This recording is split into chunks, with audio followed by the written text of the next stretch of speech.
Thank you guys for being here. Thanks for your patience, Ms. Jordan. Without further ado, let's start. Black power and gunpowder. The reason I decided to do this was because while I'm trying to get my own situation fixed with guns, I'm trying to go ahead and get my own gun and carry license. I figured that there were a lot of things that I didn't know. I've been around guns for my entire life. My dad was in the military for 26 years. But that being said, like I didn't really get into the guns, or at least from like a experience standpoint, so I was like 16. So I think looking at my own experience and then having a chance to talk to other Black people, I understand like there's a big gap between what we know and what we usually see every day.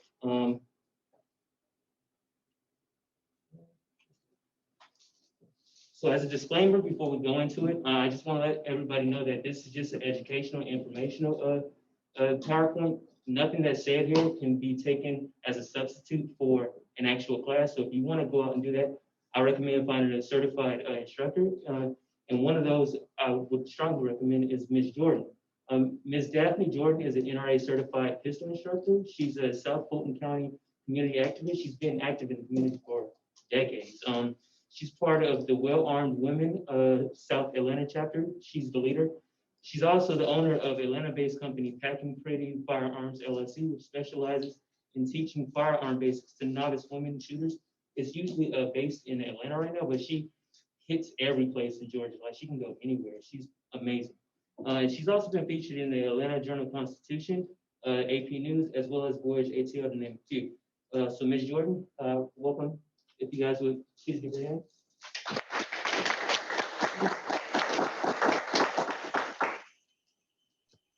Okay. Thank you so much for having me. Are you going to drive the slides on your end? Yes, ma'am. Okay, wonderful.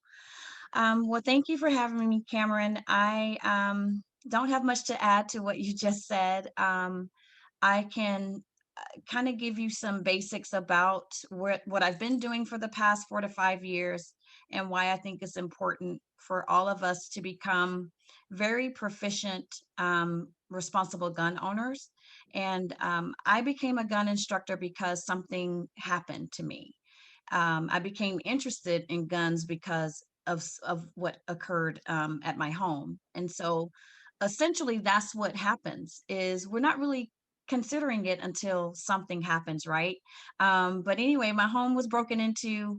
I came back home from serving on jury duty and found my front door wide open. My neighbor came over and peeked in and said, I need to go get my gun. And I'll never forget that day. That was like 6 years ago. And to make a long story short, the way my home was positioned at the time, the female officer advised me to get a gun. At that time, my son was probably about 4 or 5 years old. And I was thinking, a gun, my grandmother's in Sparks, Georgia, and we never had guns. And so to make a long story short, I became the chapter leader of the Well Armed Women first. And this is a national organization, but we are the only African American female led organization in the nation that is ran by myself. And my co leader is a minister. Her name is Dana. So we are the most chocolate and brown organization that you'll find in the World on Women. These women embraced us, though. They taught me everything initially that I needed to know about guns. And what I found interesting and intriguing about them is they were very responsible. Their children, who were 3 years old, were going to the gun range with no problems, no hesitations, and they were teaching their 12-year-old children how to defend their homes in the event that they were absent. Thereafter, what I realized is a lot of women were trying to join the gun club, but they were very novice and didn't know much about guns. I wanted to separate them from a knowledge level standpoint to give them the time, information, and education they deserved. So I started Packing Pretty Firearms LLC, which is for the novice shooter. And these women are brand new to firearms. They either don't own one or they do own one and never have shot it before, and they want more information. And as Cameron mentioned, I have been featured in several local magazines. Thank you. Moving on. First, we wanted to talk about some Black folks and gun facts. I'll be remiss if I didn't give you guys some actual information like history, some things to talk about. So So first of all, there's an extensive history of making Black gun ownership illegal and widespread efforts to disarm Black people. We can spend all day talking about the history and like different acts that's been passed. But two things that were remarkable to me, well, not remarkable, but noticeable to me was that the KKK was originally formed to confiscate firearms from Black people following the Civil War. There was a big issue about allowing slaves that just came back from war to allow them who were at one point illegal to even be armed in the first place. Now they're back, and like there was a fear that maybe there would be an uprising, and there were plenty were like some situations of that as well. So the KKK was basically created to confiscate firearms and also create some terror. We know that. And also California Governor Ronald Reagan, before he became the president, excuse the spelling, he enacted a state law banning open carry shortly after the Black Panthers peacefully marched on the California Capitol in 1967. After that occurred, ever since then, like California has a little bit more stricter gun laws. Like they're one of the few states that you'll see later that are a little bit more uh, conservative when it comes to what you can do with the gun. Like you can't, it's a little harder to get a gun out in California, basically. Then also gun laws are held to a different standard for Black people. We've seen both with Tamir Rice and Philando Castile that they've been killed for basically exercising their basic rights. Tamir Rice was shot within seconds of being spotted with a toy gun by a police officer. Like I know some people have seen that tragic video, and literally it was like 6 seconds. As soon as he pulled up, he shot him. And it was crazy because it was a toy gun, first of all, and second of all, Ohio is an open carry state, so there's no real justification in my mind for that type of killing, or at least that type of interaction. And then, of course, Philando Castile, who died just a few years ago at this point, within minutes of him mentioning that he was legally carrying a firearm, the police officer cut him off, and things continued to escalate. And eventually, he was murdered in his car. That's one of the videos that, to be honest, got me into the guns in the first place, just because I understood that things can change so quick, and you have to be able to defend yourself. I'm not saying go out there and like pick a fight, you know what I mean? But at the same time, like you have to be cognizant of your situation. But at the same time, saying that it doesn't necessarily mean that it's going to save you. You know, we can say A, B, C, but things are obviously different. According to a 2017 Pew Research study, 24% of Black people reported to be gun owners, compared to 36% white and 15% Hispanics. Only 32% of Black people who have never owned a gun have fired one, whereas white people is 68%. So even though they haven't ever owned a gun, they shot it at least once. In the 2018 homicide data, I'll be remiss if I didn't mention this. Nearly 2/3 of non-felony homicides, 238 out of 355, included a Black woman and a male. And of those, 60%, 143 victims, were killed by guns. So we've all heard the phrase protect Black women. And I'm not sitting here saying that getting a gun is going to automatically protect anybody, but it's something to think about as far as a preventative step. And then in the survey of firearm retailers in the first half of 2020, Black men and women accounted for the largest increase in firearm purchases as a group of 58.2% compared to the same period in 2019. The second group was white people, and I think it's like 51%. And that just shows from the coronavirus and everything that was going on with George Floyd and the Black Lives Matter movement that there was a real resurgence as far as Black gun ownership. So now we go to the federal firearm laws. Before we go there, I wanted to see, Ms. Jordan, as a Black woman, can you please give us like your viewpoint on certain things as far as like gun ownership and issues surrounding it? Oh, sure, absolutely. So, from my perspective, because I do deal with mostly females, what I can tell you that I can add to what you've provided as facts as centered around Black folks and gun owners, 85% of women that have been um, a victim of gun violence, 85% of those women had partners that had guns and they did not know how to shoot or use them. That's a high percentage. And then of the women that I survey every woman that comes into a firearm class, and I'll just give you these really briefly. 47% of women had a fear of guns. 85% of those women were learning for protection. 79% did not have a permit, and 70% want to purchase a firearm. So those statistics are very intriguing for me because last year, like you said, there was a surge or a surgence of firearms that were purchased. We could not find firearms in local stores. I purchased, I think, 20 new firearms last year at gun shows, and I can tell you the price of firearms has inflated, I know, 500%, because I bought a lot last year, and my plan is to always have firearms at my possession. I like them like I like wearing shoes. So I know that may sound excessive, but because I have a permit, I can buy as many that I like. Um, and so based on your statistics and mine, I think what's happening, and it really started about 3 4 years ago. We started realizing, African Americans started realizing, I want to be able to carry a firearm to protect myself, but we didn't know where to go, what to do, who to get training from. We weren't just walking into gun ranges. I know that my ladies were not, because they weren't, designed with women in mind. Most of them have not been. And so now there's been a shift of, back when we couldn't own them, to now we want to and should own them, and we are running out to get them. But more importantly, where there's still an opportunity for us to make sure that if we're going to buy them, I highly, highly encourage training. So, so on to federal firearm laws. These are some really basic firearm laws that are affected on the federal level. You can't possess and discharge a firearm in the school zone, the airport, courthouses, like buildings like that are federal. This isn't an extensive list of people that are prohibited from having firearms. There's felons, though. There's drug users and addicts.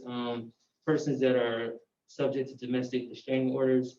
You also have persons with prior misdemeanor convictions for domestic violence, as well as fugitives, actually.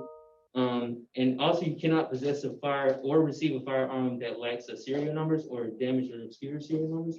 So, like on a gun, there's like numbers that identify what it is, and if it's damaged in any way, then that can be a federal crime. And next, there's also these Georgia laws that I'll let Miss Jordan get into real quick because she's the expert here. But Georgia's a shell issue state. No permit or background check or registration is required for purchase of private handguns. And also, Georgia is an open carry state, so like you can carry a gun like anywhere, pretty much, almost anywhere, except for like the federally, prohibited places. But you do have to have a weapons carry license. To get that, you have to be 21, at least 21 years old. But there's an exception if you're in the military. I think it's 18. There's no weapon carry license needed to carry a gun in your house, your personal vehicle. When it comes to vehicles, so like if it's like a friend's car, you have to ask them ahead of time. You can bring it to your place of business, but that's a little shaky. There's also situations where you can bring it while you're fishing and hunting, or if it's unloaded in a case. And Georgia is a castle doctrine state, and there's a stand your ground statute, and there's no duty to retreat in Georgia. So you can use reasonable use of a deadly force for defending yourself or others in property, but it has to be justified, and it's kind of hard to, it's not hard, but I mean, there's some certain things that you have to like fall in. Ms. Jordan, how is the carry license process, if you don't mind going through that? Sure. So the carry license, or what we also refer to as your gun permit, you can go to your local probate court, county court, and apply for those licenses there. They are good for 5 years. It's about $75. You also have to pay to have your fingerprints done. I'm not sure about the county where you are, but in some counties, in Fulton County, you can get everything done at one place. But essentially, once you provide that information, they do an extensive background check, you should get your permit within 6 to 9 weeks. And so I'm going to go back to a few points that you made to give a little further clarification on. And also, I want to ask, you kind of have it here on the slide, but I do want to just ask the question: if you have a firearm, do you think there is registration in Georgia? Is there a place that you have to register your firearms? Uh, I don't believe you have to. Yeah. Well, Ms. Jackson said, isn't it registered when you purchase? It is not registered with the police department or any legal lawful law enforcement agency. And the reason why I ask this question, because even though I buy a lot of firearms at gun shows, they do record my purchase, but that information stays with the owners. It goes absolutely nowhere.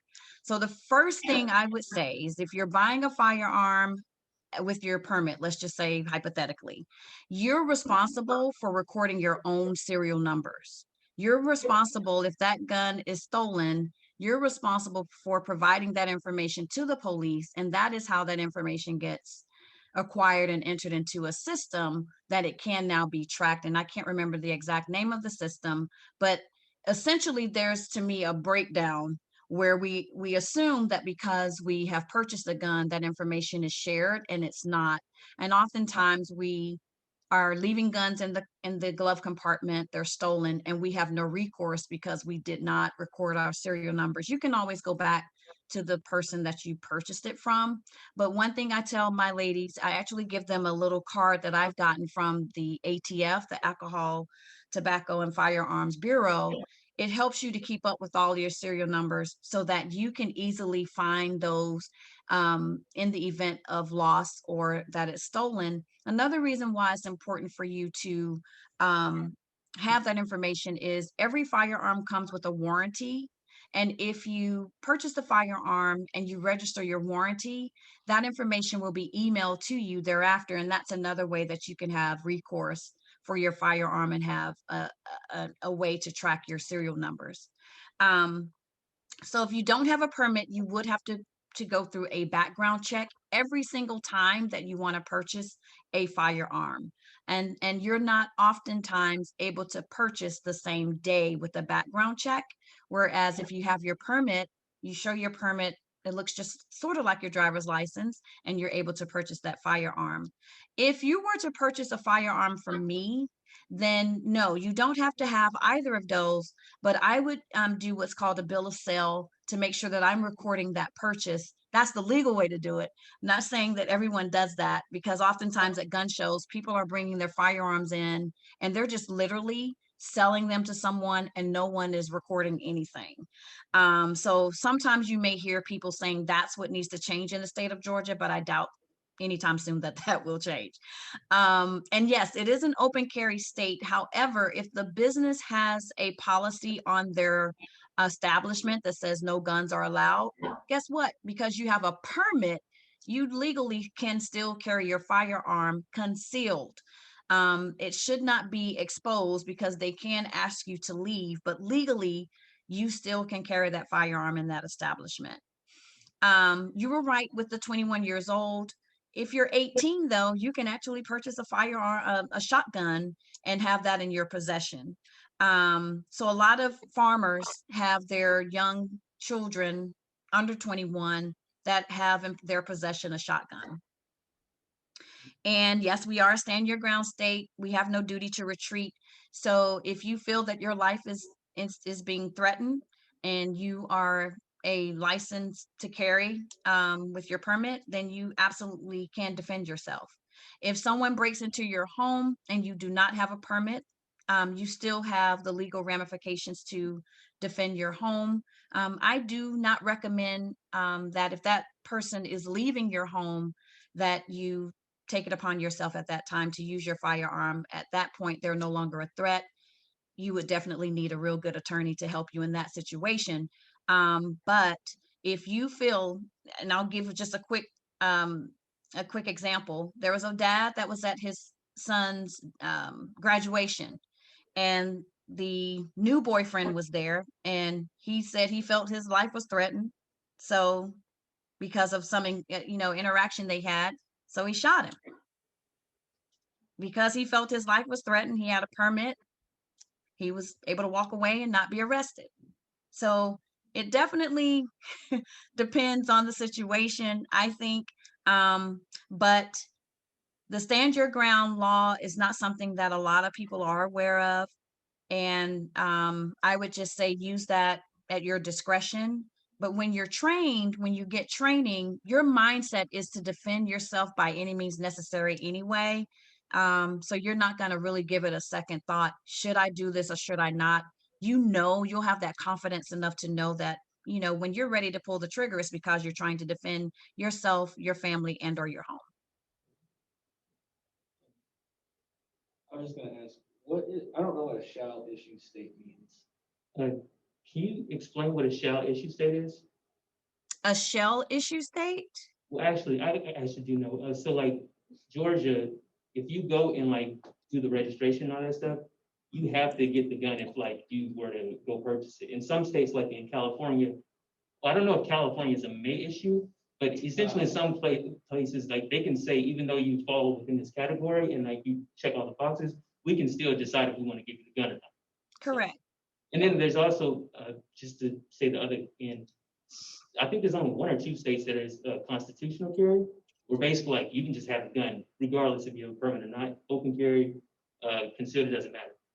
There's only like a few though. And this is a Georgia carry reciprocity map. The facts in the last two slides, as well as this, were courtesy of USCCA, which is the United States Concealed Carry Association. And basically what this map shows is that the Georgia carry license is recognized in certain states. And in certain states, like they recognize it, but there's certain stipulations that you have to go through for it to be okay. And in some states, like California, like I was just saying, it's not allowed at all. So you have to get your own permit for that state. Right.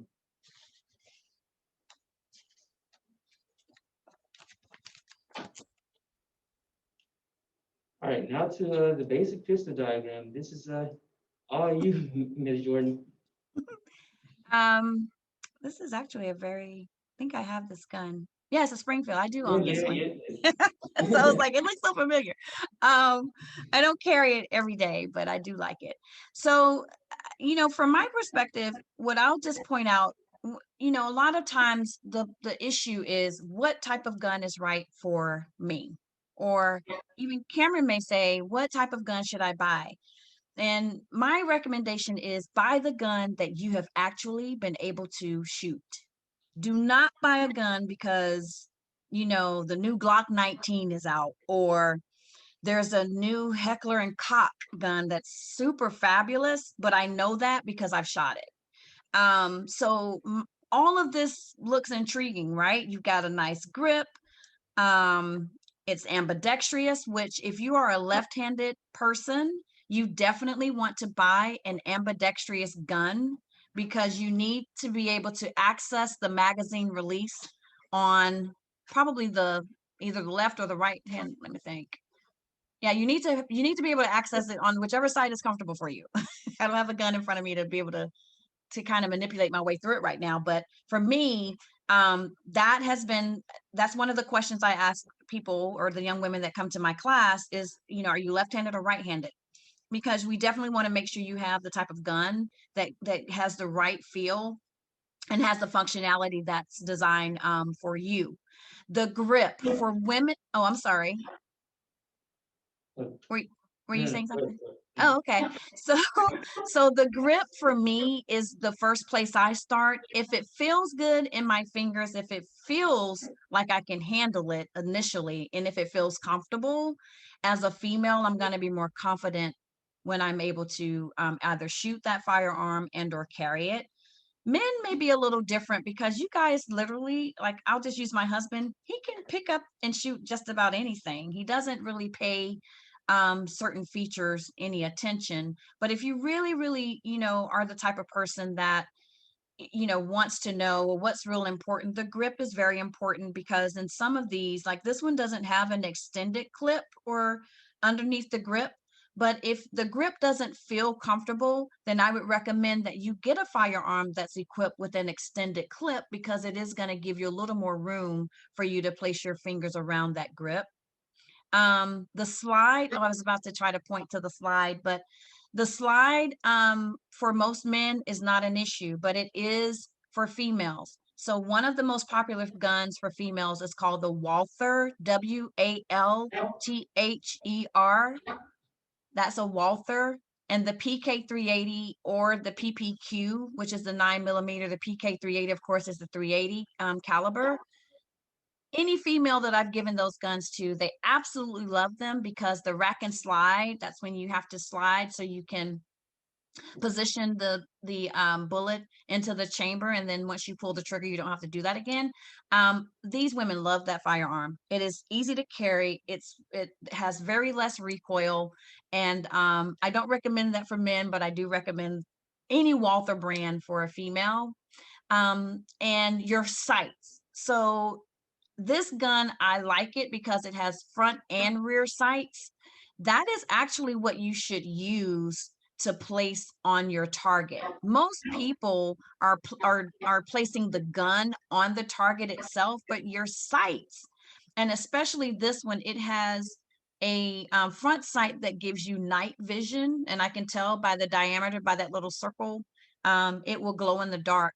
So that's why you want to pay close attention to those features to make certain that you're able to, use your sights as you're aiming so that you can place your sight on the target. And that way, you're going to at least shoot center mass. That's the way I train women to shoot center mass, or in organs that will apply lethal damage.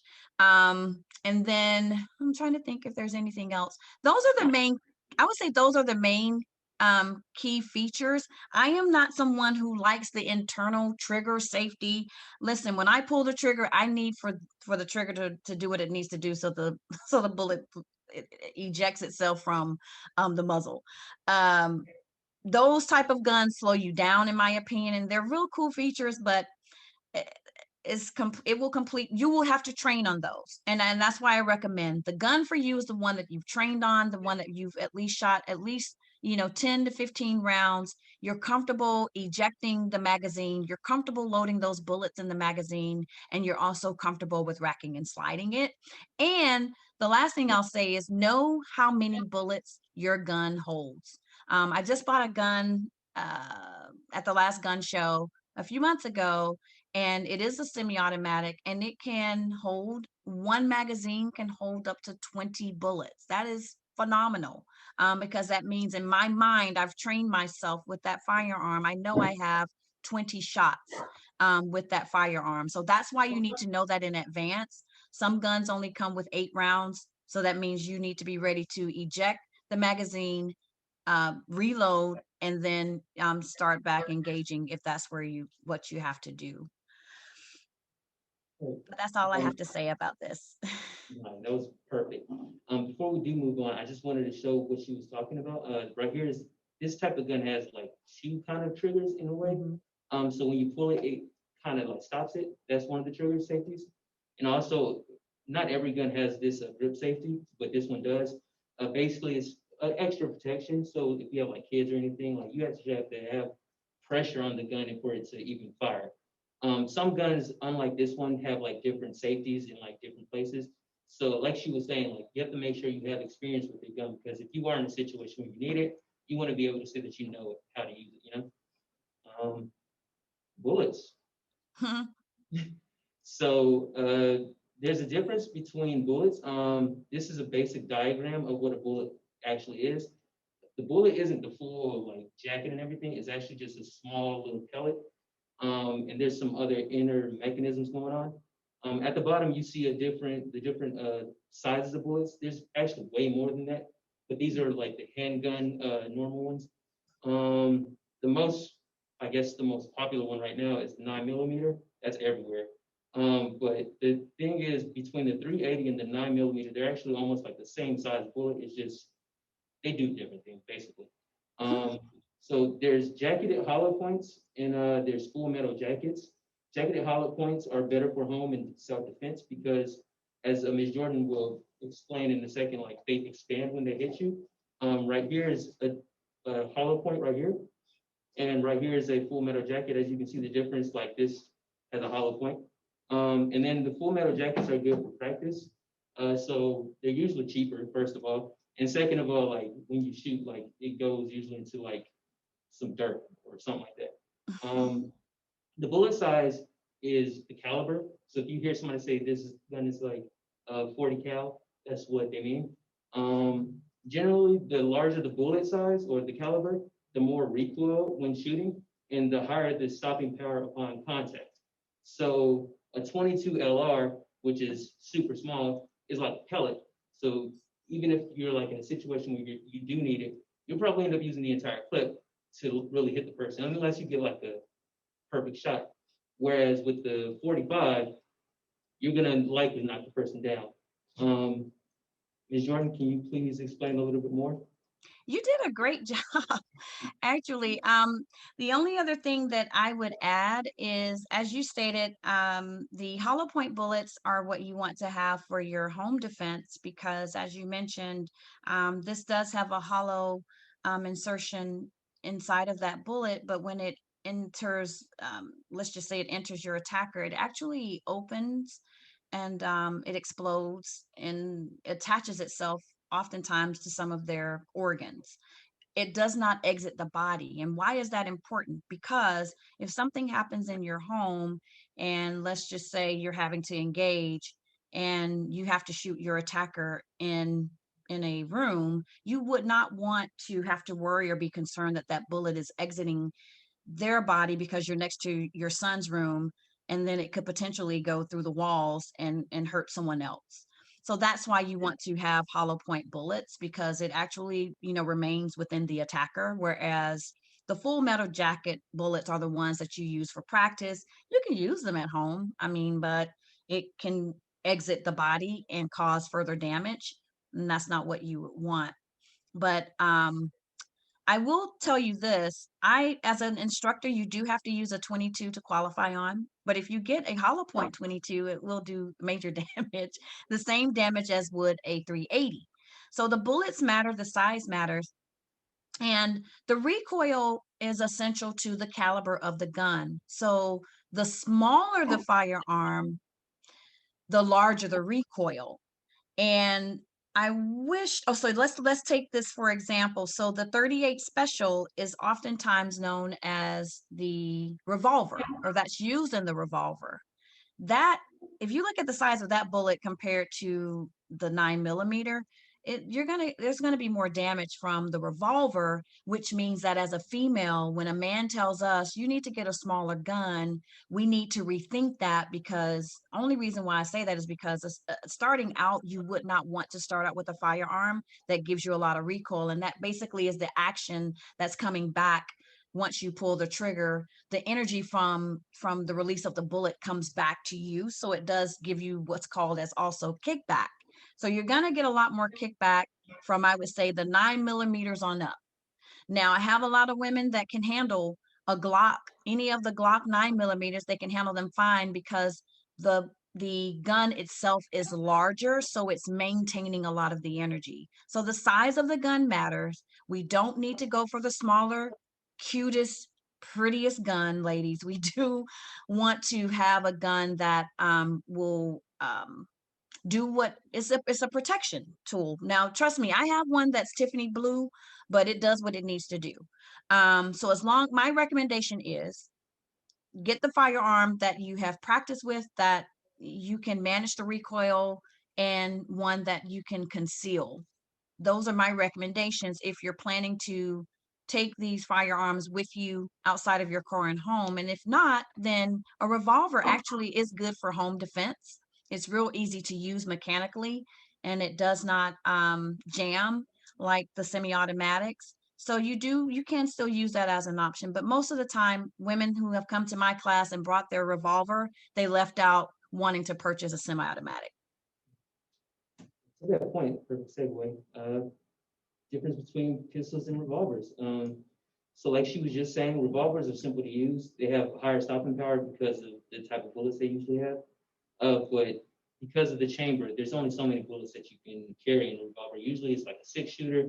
You have 7 and 8, but usually it's like a 6-shooter. And they're slower to reload because of you basically putting in each bullet like as you go along. Whereas with the pistol, fast reloads, because you have magazines, they're already, I mean, assuming that you already have the magazine like filled up, you already have bullets. All you have to do is take it out and put it in, you know? And to that point, also magazine sizes. As Ms. Jordan was saying, her gun might have 20 bullets, but some guns might only have like 13. So magazine sizes do matter, but it also like varies. But the issue is the failure rate. So when I say the failure rate, going as to what Ms. Jordan was just saying, revolvers usually are like fail safe. So with pistols, even though they're really made well, usually, sometimes they do fail, they jam, and that becomes a problem because you have to get the bullet out, and that can be a safety hazard depending on what you do. And also they must be ready. You hear people say cocked and loaded. So you have to actually like pull the gun back, the slide of the gun back in order for the bullet to enter the head of the gun. So some guns are kind of different, but usually that's what you have to do. And yeah, that's the only difference because with the revolver, if you already have bullets in there, at that point you just have to pull the trigger, assuming there's no safety. Is there anything else you wanted to add? I know you just. Nope, you covered it. And here's some gun safety tips, you guys. Important. Uh, so the golden rule is treat all firearms as if they are loaded. You never want to pick up a firearm and act like, oh, well, let me just wave it around. You want to make sure that you have the utmost care with it because it's a deadly weapon. Some things that you do want to do, you always want to keep the barrel of the firearm pointed in a safe direction. So if Chad is right there and I have a firearm, I don't want to just start waving it towards Chad. I want to make sure I'm not waving it at all, first of all, but you want to have it like aimed at the ground or somewhere where it's safe. That includes property too. You don't want to damage anything. You want to always keep your finger off the trigger when not shooting. The common thing that you hear a lot of time is people killing themselves because they accidentally pulled the trigger, and it's really easy to do that because you naturally just want to fit your finger in there, but you always want to be cognizant of what you're doing. And you always want to safely store and secure your firearm, especially if you have kids. Kids can wander anywhere. You don't know what they're doing half the time with the kids. So you don't want to have a problem or an issue of, a kid finding a gun and shooting themselves, shooting somebody else, discharging a gun or anything. You just want to avoid that altogether. So you want to make sure you have like a gun box or somewhere where you can store the gun. Part of that is also means like some people say that you should store the ammo away from the gun. That depends on what you want to do, but I strongly suggest that you should, just so that way you avoid that kind of problem. But if you're in your house, you probably want to have something close. Some things that you don't want to do. Obviously, you never want to give your gun to a child or somebody inexperienced, whether loaded or not. There's a caveat to that, as Ms. Jordan was saying earlier. Kids are actually exposed to guns with their families at a young age. It might not necessarily be in the Black community, but in the white community, especially in the white community, they really are. Like you see kids that are like 3 years old with earmuffs and shooting away. So like in that situation, usually the parent or whoever is an experienced person, or assuming they are, in that situation will probably be okay. But just as a basic level, you don't want to do it. You never want to shoot under the influence of drugs or alcohol. Obviously, it might be fun, but you never know what's going to happen. You don't want to play with it. And you also never want to shoot at what you cannot see. So going back to what Ms. Jordan was saying with the not hollow points, the full metal jackets, that's an issue because, like she said, you might shoot and it goes through and hit somebody else. But the same principle kind of applies with your like darkness or things that you just can't see. You just start shooting, you never know what you're going to hit. So it's always smart to see what you want to shoot and then shoot that. Do you have any more? Yeah, so what I will say is now, with technology, when you mentioned safely storing your firearms, there's safes called biometric safes that use your fingerprints. And this is where I would recommend that people to store their firearms instead of placing them in glove compartments. A gun in a glove compartment, you can't use it anyway. So if you need to defend yourself, why are we placing them in glove compartments? And, I met with the ATF, where we live here in Atlanta, Cameron. There was over 900 firearms stolen from a local shopping center. And most of them were found in the glove compartments. So these are people that he either A, don't have a permit because they left it in the car. B, they don't know how to carry or just refuse to. And so if that's the case, put it inside of your trunk since you can't get to it anyway, and make it where the criminals won't have access to your firearm. So I wanted to mention that. And one of the main reasons why gun accidents occur is from carelessness, and people are trying to clean their guns loaded. So the one thing that we do is we teach the 4 rules of safety, which you kind of skimmed over them right here on this slide. But the first thing that we do, I had someone that saw there's a story on the news where a female saw a gun at Lenox Mall sitting on the bench outside of the dressing room, and she decided to just pick it up and pull the trigger. I mean, I don't understand it, but when you're trained to never place your finger on the trigger. And so I look at this like Windex. Are any of you picking up Windex and just walking around the house pulling the Windex trigger? You're not.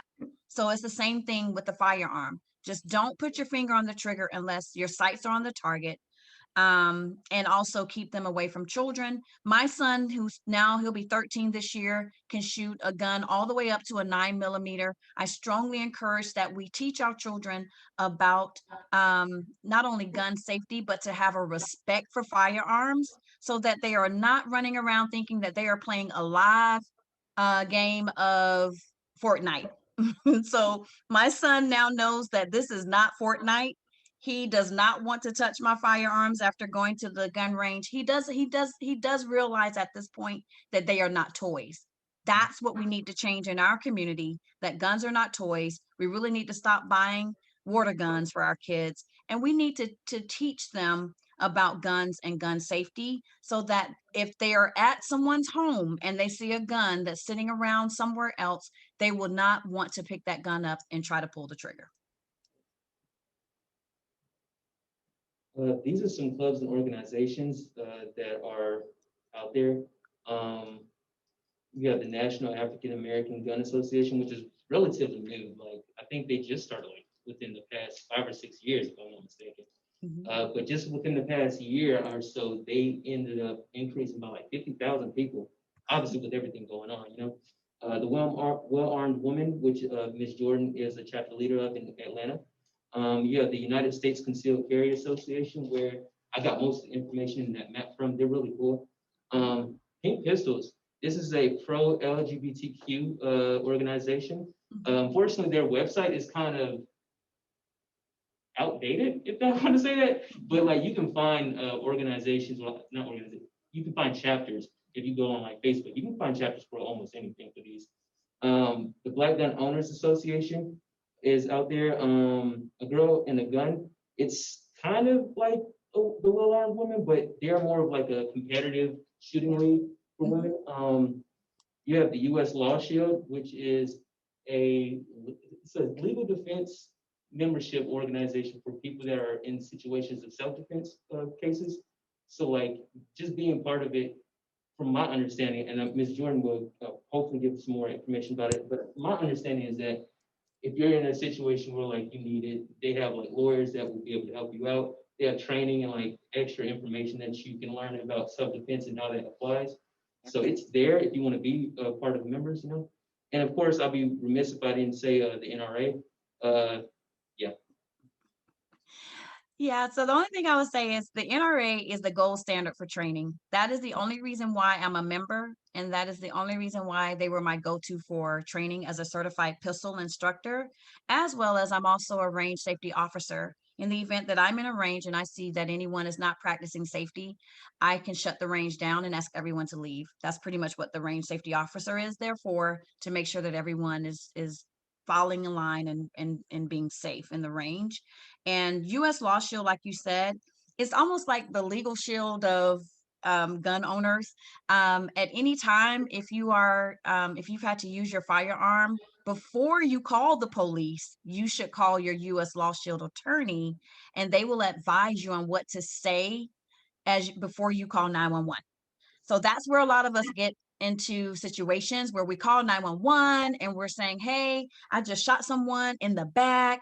I don't know if he's alive or dead. Well, that is being recorded. And so oftentimes we get ourselves in situations that we really could have prevented. So they really do give you a lot of good top-notch information as to how to be a lawful citizen, lawfully gun abiding a citizen in the event that you have to discharge and use your firearm. And they are also there to litigate any cases for you in the event that you actually have to go to trial. They are very versed in your Second Amendment rights. So I do like, and I am a U.S. Law Shield member. And the other ones that you mentioned, NAGA, which is the National African American Gun Association, they're based out of Atlanta, and they have been around for about the same time as as my chapter for the Well Armed Women. And you can definitely get some information from them as far as training, where they're meeting and things like that. If you're interested in being an instructor, you can also become an instructor as a USCCA instructor. And I'm not as familiar with the other ones outside of A Girl and a Gun. They are a competitive shooting league, and the Pink Pistols, not familiar with them at all. And Black Gun Owners, I think they're relatively new as well. All right, for the sake of time, we're gonna try to breeze through the last few slides, not too much. Here are some shops and ranges. To the left in pink, well, it's like orange. There's a 4 that I was able to find of Black-owned shops and ranges. There's not really any ranges, to be honest, but there are shops out there. They, sell guns, ammo, whatever. Unfortunately, because of the way life is, there's not really many like congested. So you kind of have to go out the way to find them. But I mean, if you want to support, definitely go ahead. These are just the 4 that I found that were like credible. There were some that are still out there, but I wasn't able to verify with the website. The 2 below in blue are in Macon. There's also Bass Pro Shops that you can get a gun from. You can get from Walmart, anywhere, and to the right are some ranges in the Atlanta area. There's plenty more, but these are the 4 that I'm aware of. And starters, as Ms. Jordan said, she actually shoots there on a regular basis. So if you definitely want to go and learn something from packing pretty firearms, definitely pull up, Ms. Jordan, I definitely want to appreciate you, I appreciate you for helping out with everything. Wouldn't have been able to do this without you. So if you have anything to say as far as like packing pretty or yourself, but. Well, I just want to encourage everyone, if you are, curious, if you're thinking about purchasing a firearm, please, before you buy one, go to a gun range and shoot that firearm and get some training, get your permit, become a responsible gun owner. It is your Second Amendment right to have a firearm, and there's nothing really holding you back from getting one these days. So make sure that you get some training and just be ready to be able to defend your home, yourself. That's where I think we all are right now with the climate, is how can I defend myself? Well, you have every right to do so. I just want to make sure that you are prepared. So you want to be as prepared, you want to have a plan. If you're going to just leave your guns at home, you want to be able to, have one that you can put your fingers on at the drop of a dime. And, here in our home, we have a safe room that has a cell phone. It has my AR-15. That's where it will all go down if I have to get to that safe room. So you want to plan things out instead of, getting into a situation wishing that you had protection. So that's the only recommendation that I would have. Thank you. All right, you guys, can we please give Ms. Jordan a round of applause?